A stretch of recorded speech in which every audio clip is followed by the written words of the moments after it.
Category में रखा गया था। ब्लू आंखों वाले बच्चों के पास चीजों को बिना हाथ लगाए हवा में उड़ाने की शक्तियाँ थी, और जिनकी आंखें गोल्डन थी वो बिजली को कंट्रोल कर सकते थे। ये तीन रंग फिर भी सेफ थे, लेकिन कुछ बच्चों की आंखों में रेड और ऑरेंज कलर भी देखा गया था, जो काफी रेयर था, और इस तरह के बच्चों को पता लगते ही खत्म करने के ऑर्डर्स दिए गए थे, क्योंकि इनकी शक्तियाँ बहुत ज्यादा खतरनाक थी। जल्द ही टेस्ट के दौरान डॉक्टर को पता चला कि रूबी भी ऑरेंज है, जिसके बाद स्क्रीन पर टर्मिनेट यानी खत्म करने का मैसेज फ्लैश करने लगा। डॉक्टर ने रूबी को कुछ ना बताते हुए बड़ी शांति से एक इंजेक्शन उठा लिया, जिसकी मदद से वो शायद रूबी को खत्म करने वाला था। रूबी को एहसास हो गया था कि कुछ तो गड़बड़ जरूर है, जिसके बाद उसने भागने की कोशिश तो की, लेकिन डॉक्टर ने तुरंत उसे पकड़ लिया। पर इससे पहले कि वो उसे इंजेक्शन लगा पाता, रूबी ने डॉक्टर का हाथ पकड़कर कहा कि वो ऑरेंज नहीं ग्रीन है। इस दौरान उसकी आंखों में ऑरेंज कलर भी चमका, जिसके बाद डॉक्टर ने चुपचाप रूबी की फाइल में उसका कलर ऑरेंज से ग्रीन कर दिया।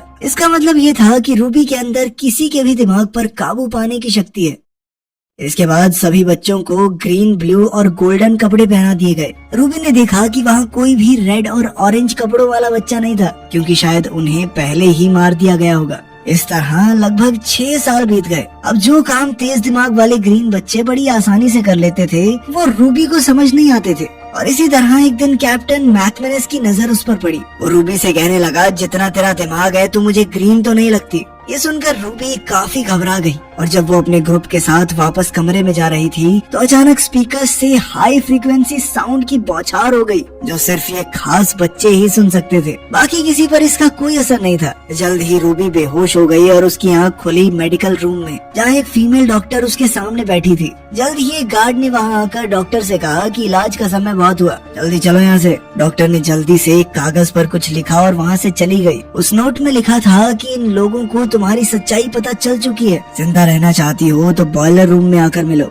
और रूबी ने बिल्कुल ऐसा ही किया। वो चुपचाप दूसरे कमरे में पहुंच गई, जिसके बाद वो डॉक्टर उसे सबकी नजरों से बचाते हुए अपनी गाड़ी तक ले आई। और जैसे ही वो दोनों बेस से बाहर निकलने लगे, तभी अचानक एक गार्ड ने उन्हें रोक लिया। पर अपनी शक्तियों की मदद से रूबी ने उस गार्ड के दिमाग को काबू में करके उससे दरवाजा खुलवा लिया, जिसके बाद आखिरकार रूबी बेस से बाहर आ चुकी थी। वो कई सालों बाद बाहर की दुनिया को देखकर काफी खुश थी, जिस पर डॉक्टर ने उसे बताया कि अब बाहर की दुनिया में जवान लोग बचे ही नहीं थे, और इसलिए कई लोग तो ये शहर तक छोड़कर चले गए थे। तभी रूबी ने अपने माता पिता से मिलने की इच्छा जाहिर की, जिस पर डॉक्टर ने कहा कि ये बहुत खतरनाक होगा। साथ ही उस डॉक्टर ने उसे एक GPS लॉकेट दिया, जिसका इस्तेमाल रूबी को मुसीबत के वक्त करना था, ताकि डॉक्टर और उसके साथियों को उसके लोकेशन का पता चल सके। साथ ही डॉक्टर ने उसे बताया कि वो उसे